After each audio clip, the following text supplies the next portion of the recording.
Bonjour les amis, et je suis trop content de vous retrouver encore pour une étude dans ce qui constitue les fondations pour une église apostolique. Alors, nous sommes dans ce qu'on appelle la plongée profonde. C'est une étude approfondie dans la première lettre de l'apôtre Paul à son fils spirituel, Timothée. Donc, nous sommes dans le chapitre 3 et nous mettons à l'étude les qualifications des responsables de l'Église locale. Qu'est-ce que Dieu attend de nous? C'est exactement ce que nous allons découvrir ensemble dans cette nouvelle étude. Allons maintenant pour notre plongée.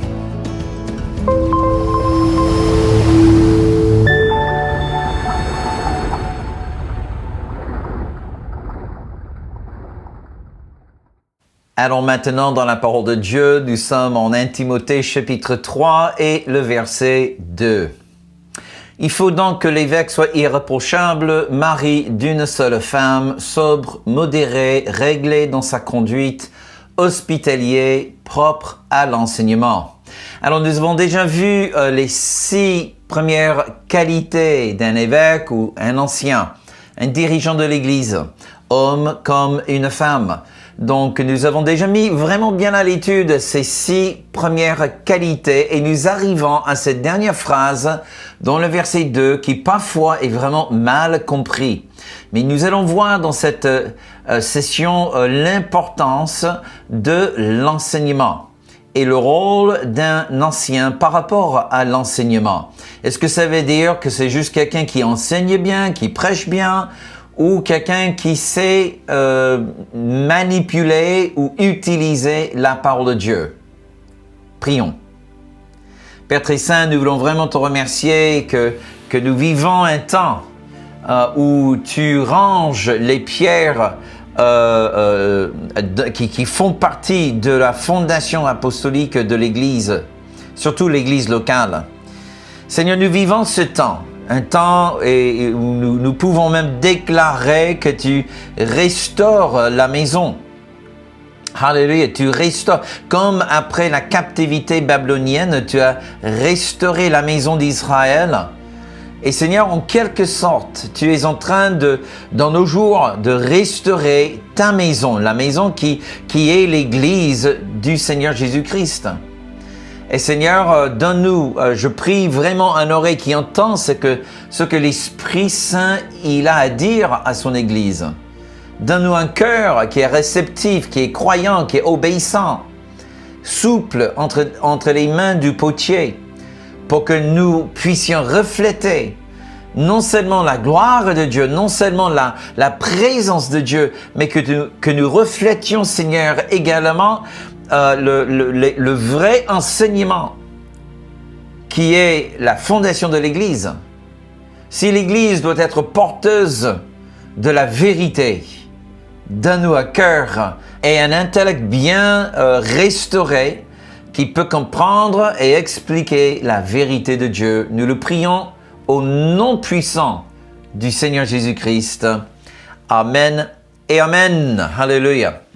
Bon, au jour de la Pentecôte, nous sommes en Actes chapitre 2 et nous voyons que lorsque le Saint-Esprit arrive, les 120 disciples sont baptisés, il y a les langues de feu, il y a le parler en langue, il y a probablement plus que 10 000 personnes qui sont attirées vers ce bruit venant du ciel. C'était juste un moment absolument glorieux.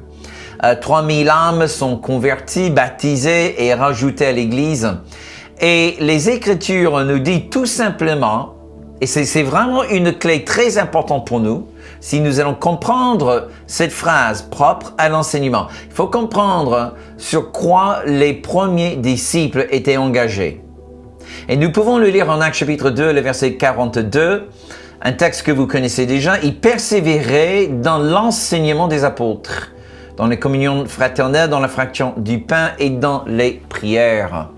Donc la toute première chose à laquelle les premiers disciples étaient engagés, c'était l'enseignement des apôtres. Mais c'est quoi au juste? C'est quoi exactement l'enseignement des apôtres? Alors, chose qu'il faut comprendre, mes amis, que après la crucifixion de Jésus-Christ et avant sa montée au ciel, il est passé à peu près 40 jours, Jésus, avec ses disciples, en leur enseignant le royaume de Dieu. Alors, ce que nous croyons, c'est que ces enseignements que Jésus a donnés à ses disciples, c'était peut-être, d'une part, un résumé de tout ce qu'il avait déjà appris depuis 3 ans, peut-être quelques indications par rapport à la gestion de l'Église qui allait faire naître. En fait, nous n'avons aucune trace écrite de ces enseignements de Jésus. Mais cette phrase, l'enseignement des apôtres, est une référence non seulement à juste les belles pensées des apôtres, parce qu'ils sont qui les apôtres? Les apôtres n'étaient que les représentants de Jésus. Donc, quel était l'enseignement? L'enseignement des apôtres était l'enseignement que Jésus leur a délégué. On peut dire que les premiers disciples persévéraient dans l'enseignement de Jésus. Parce que d'où est venu l'enseignement des apôtres si ce n'était pas Jésus?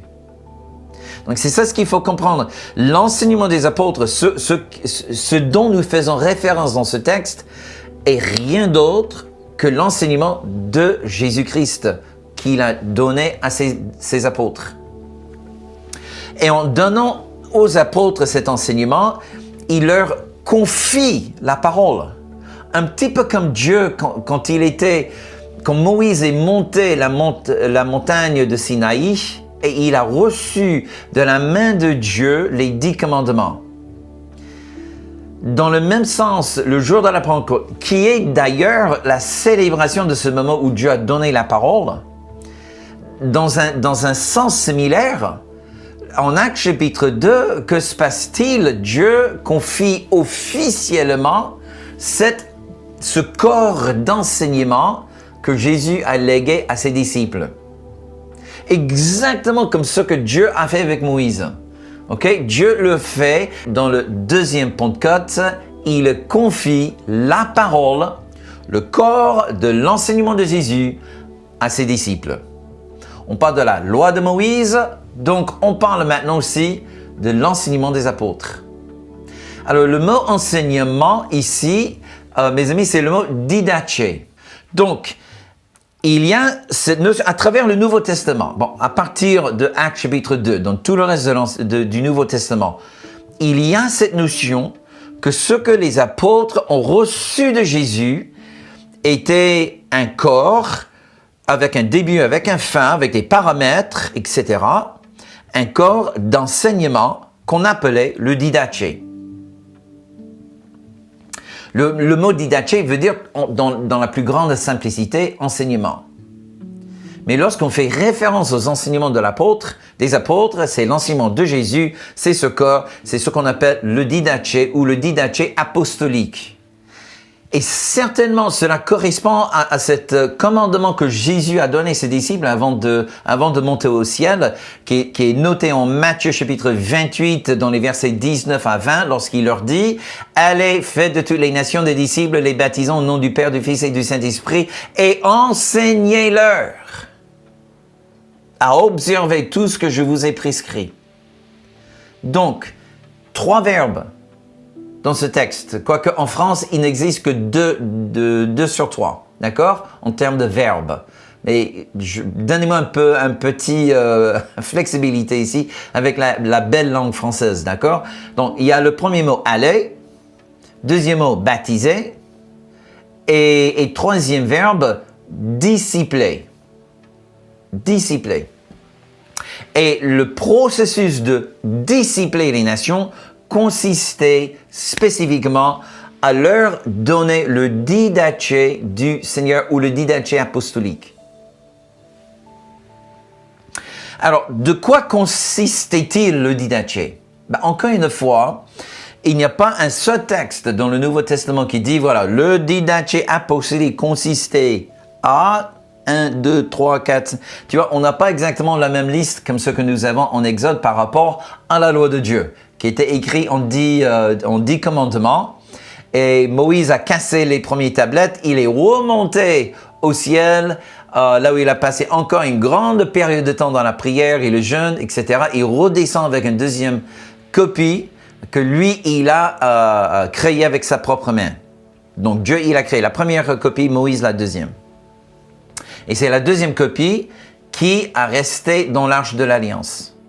Donc, alors là, nous n'avons pas une liste détaillée des enseignements de Jésus. La seule chose que nous pouvons faire, c'est faire une déduction, parce qu'il ne faut pas oublier que les 120 réunis le jour de la Pentecôte, ils étaient tous avec Jésus durant ces 40 jours. C'est pas juste comme si Jésus a parlé avec Pierre et maintenant il faut faire confiance à ce que Pierre a dit par rapport aux enseignements de Jésus. Ce n'est pas du tout le cas.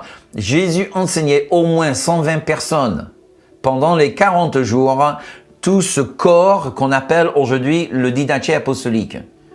D'accord? Donc c'était très facile de savoir que lorsque quelqu'un disait vrai ou quand il disait faux. Alors là où on pense que certainement il y avait une importance attribuée aux 7 derniers jours de Christ, et ces 7 derniers jours, ce qu'on appelle la passion du Christ, parce que c'était ça vraiment le vrai cœur de l'Évangile. Le vrai cœur de l'Évangile n'est pas la naissance, les miracles, les œuvres, les dictons, les enseignements, les paraboles, etc. Mais le vrai cœur de l'Évangile, c'est les 7 jours de la passion du Christ.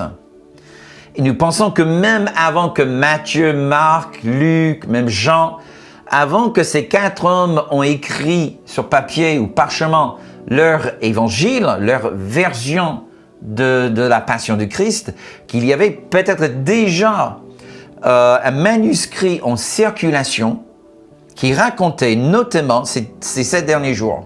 Écrit par qui? On n'a vraiment aucune idée. Personnellement, je pense que c'était probablement confié à l'apôtre Pierre. Il a eu comme scribe Jean-Marc, son neveu, qui porte le nom du deuxième évangile. Et que c'était vraiment le premier copie écrite sur parchemin pour aider les évangélistes lorsqu'ils partaient de Jérusalem pour annoncer l'évangile un petit peu partout. Ils avaient quand même quelque chose écrit. Probablement Marc s'est servi de cette première version pour créer son évangile. Matthieu prend l'évangile de Marc, il l'adapte pour la communauté juive. Luc prend l'évangile de Marc pour l'adapter plus à la communauté grecque. Probablement Jean, il a attendu après la révélation de l'Apocalypse pour donner son évangile. C'est pour cela que l'évangile de Jean a énormément de différences par rapport aux 3 premières. D'accord? Mais cette passion de Christ certainement figurait dans le didaché apostolique. Alors, quoi d'autre? Il faut savoir que ce que nous pouvons lire dans tous les épîtres, que ce soit des épîtres de Paul, de Jean, de Pierre, Jacques, etc., Hébreux, tout ça, c'était un reflet et certainement des enseignements basés sur le didaché apostolique.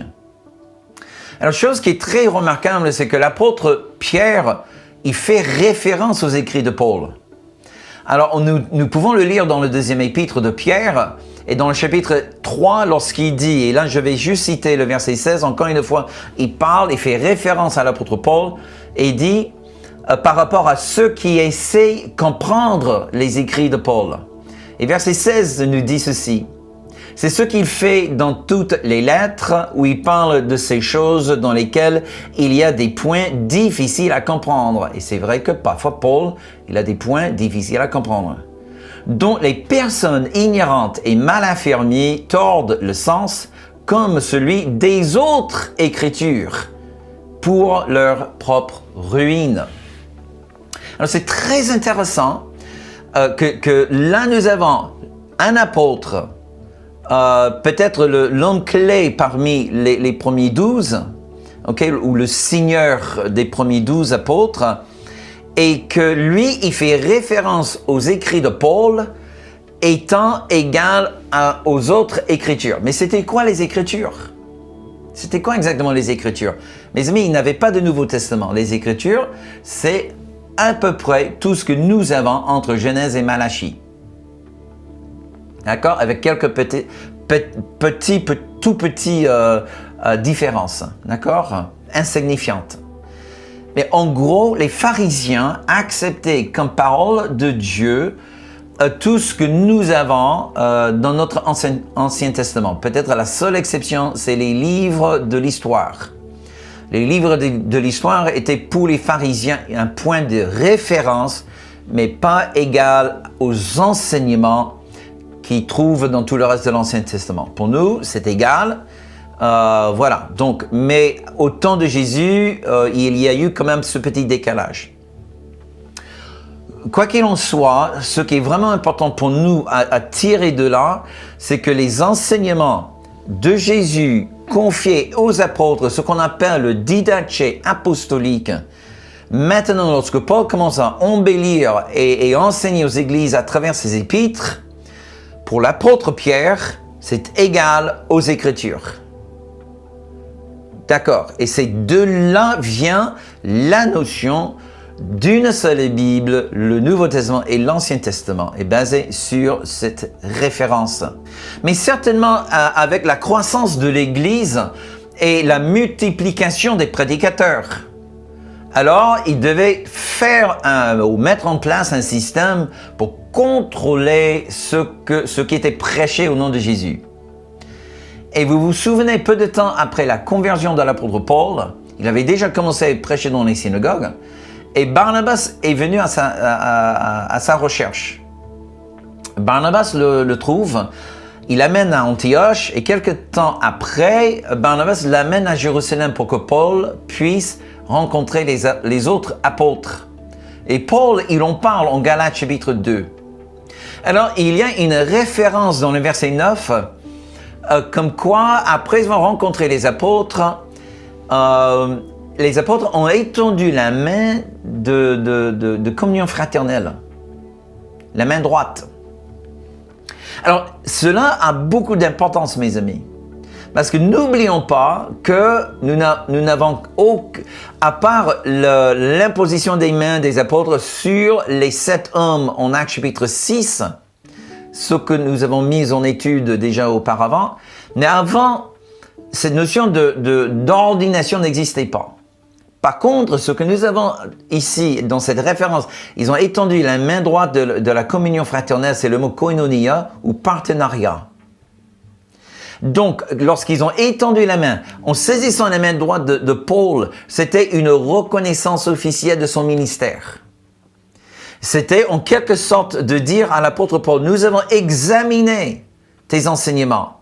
Nous avons examiné ce que tu prêches sur la passion du Christ.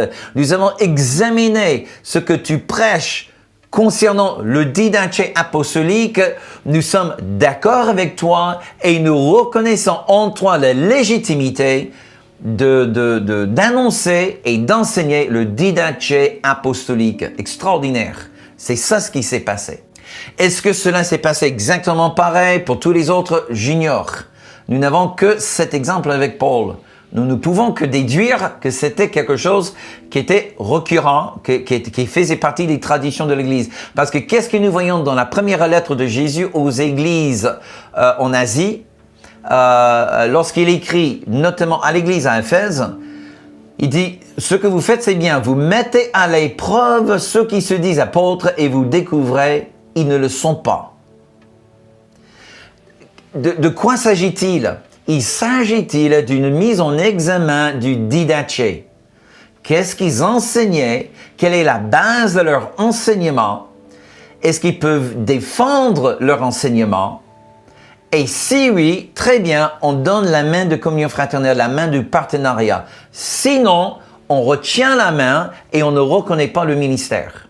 Ensuite, avec le temps, on commence à voir aussi un certain langage avec l'apôtre Paul dans certaines de ses lettres, notamment à l'église à Corinthe, là où son ministère apostolique était vraiment mis en question et très éprouvé. Et beaucoup de gens mettaient en question la légitimité de Paul à Corinthe, notamment. Et il dit ceci en 1 Corinthiens chapitre 7 et le verset 17. À la fin du verset 17, il dit « C'est ainsi que je l'ordonne dans toutes les églises. » Ceci dit, dans toutes les églises, on trouve cette tradition. On a mis cette tradition de toutes les églises. Donc, tu peux être pour, tu peux être contre, mais de toute manière, c'est comme ça que font toutes les églises. Ils répètent exactement la même chose en chapitre 11 et le verset 16. Si quelqu'un se plaît à contester, nous n'avons pas cette habitude non plus que les églises de Dieu. Donc, encore une fois, on commence à voir émerger avec le temps cette notion de certaines traditions. Donc, on a le didaché apostolique, dans lequel il y a certainement la passion du Christ, et avec un peu de temps, on commence à voir aussi certaines traditions, parce qu'ils mettaient certaines choses en place dans chaque église locale. Et cela est devenu incorporé dans le didaché apostolique. Et puis certainement, on ne peut pas oublier le premier concile à Jérusalem, lorsqu'ils ont mis en débat l'inclusion des non-juifs dans la communauté des rachetés. Et là, ils ont décidé de seulement demander aux croyants Jésus non-juifs, et on peut le lire en Actes chapitre 15 et verset 20, ils devaient s'abstenir des souillures des idoles, c'est-à-dire on s'abstient de toute forme d'idolâtrie, de l'impudicité ou tout péché sexuel, et s'abstenir du sang qui était sacrifié aux idoles. C'est tout. Pas de circoncision, pas de la loi diététique, etc. Ok? Donc que ça. Et certainement, mes amis, parce que c'était un concile de l'Église, tout ça était rajouté aussi au didaché apostolique. Alors, lorsque Paul écrit à Timothée, et il dit à la fin de verset 2, qu'un évêque ou un ancien doit être apte dans l'enseignement. C'est un seul mot en grec, didaktikos. Alors, il y a vraiment deux façons d'interpréter ce mot. Soit, dans un sens, on peut l'entendre comme étant apte à enseigner. Il y a une autre façon de l'entendre, apte dans l'enseignement. Alors, vous voyez la différence, apte à enseigner et apte dans l'enseignement. Le mot didaktikos, on peut le traduire d'une manière comme d'une autre. Alors, ma conclusion, mes amis, est que surtout en voyant le vrai rôle des anciens décrit dans le livre des Actes, nous n'avons pas un seul exemple d'un ancien qui enseignait la parole de Dieu. Tous les docteurs, tous les prophètes, tous les enseignants de la parole n'étaient pas considérés des anciens.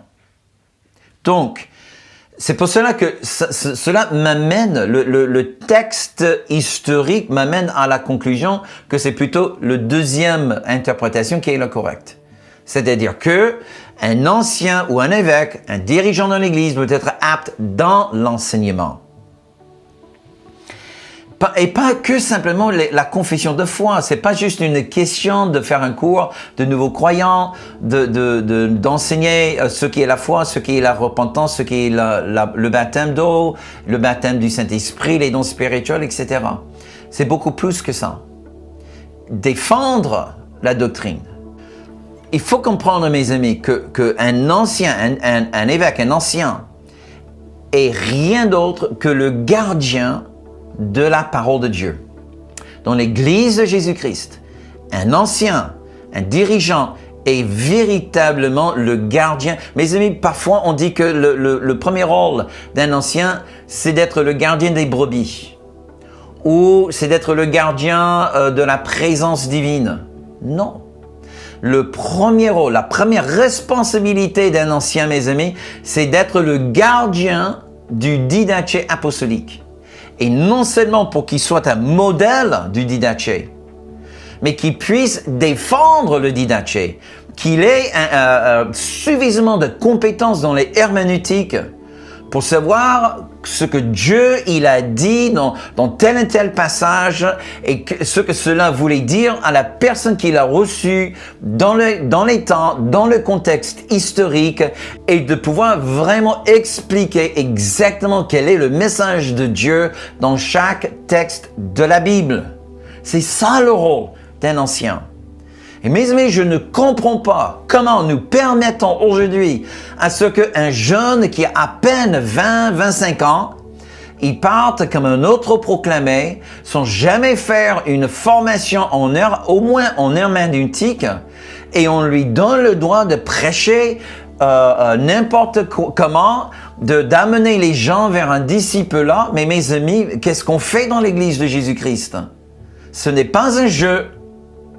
C'est une question de la vie et la mort.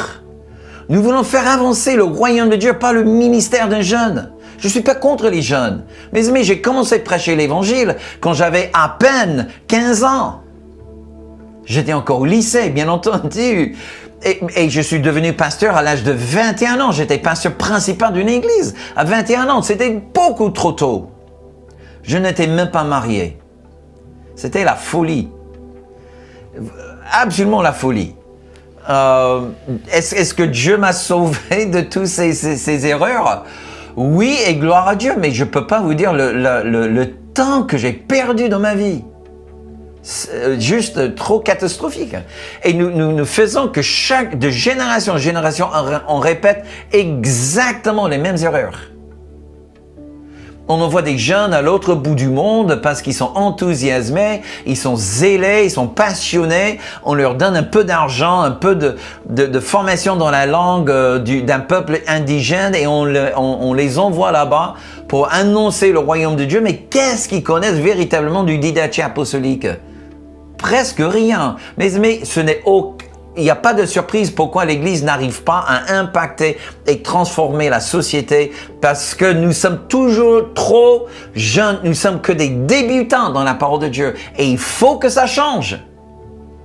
Il faut que ça change. Et je suis vraiment fier de vous qui suivez ces enseignements. Je ne veux pas dire que vous êtes les seuls à comprendre les herméneutiques et à comprendre le didaché apostolique, mais gloire à Dieu qu'il y a des hommes et des femmes qui sont sérieux et qui se disent, OK, arrêtons avec cet enfantillage. Il est temps d'arrêter jouer avec la parole de Dieu. Il faut qu'on apprenne à utiliser comme une arme la plus puissante sur la planète, la parole sainte de Dieu. Voilà mes amis, c'est la fin de notre enseignement. Merci beaucoup de m'avoir suivi ce soir-là. Excusez-moi, je suis assez bien remonté. Mais veuillez me laisser juste un petit mot juste en dessous de cette vidéo. Je ferai de mon mieux pour vous répondre. Merci beaucoup, ça me ferait vraiment plaisir. Merci de cliquer sur le petit pouce pour indiquer que vous avez apprécié cet enseignement. Et si vous n'êtes pas encore abonné à notre chaîne, merci de le faire maintenant et cliquez sur la cloche. Comme ça, YouTube vous rappellerait la prochaine fois que nous postons une vidéo sur notre chaîne. Mes amis, je vous embrasse très, très, très fort. Je bénis la parole que vous avez reçue dans le cœur pendant cette session et je vous donne rendez-vous pour notre prochaine plongée profonde. J'espère que vous avez bien profité de cet enseignement. Juste avant de nous quitter, un petit rappel. Tous les lundis matins, la rosée du matin avec Catherine Baxter, ma chère et tendre épouse. Ça serait les meilleures 5 à 6 minutes que vous aurez pendant toute votre semaine. Donc, un petit rappel, n'oubliez pas, lundi matin avec le pasteur Catherine. J'aimerais solliciter vos prières car cette semaine, je suis en déplacement aux États-Unis. Et tout au long de cette semaine courante, je participerai à la conférence de Tennessee à Houston dans le Texas. Merci de garder cette semaine et cette conférence dans vos prières. Et puis n'oubliez pas, ce vendredi soir, une interview très spéciale avec un juif messianique qui nous parlera de sa vision sur la maison de Jacob. Vous ne voulez pas rater cette émission ici sur notre chaîne YouTube. C'est en collaboration avec l'ambassade chrétienne internationale de Jérusalem. Donc n'oubliez pas, ce vendredi à 20h ici sur notre chaîne YouTube. Merci beaucoup, je vous souhaite une excellente soirée. Bye bye.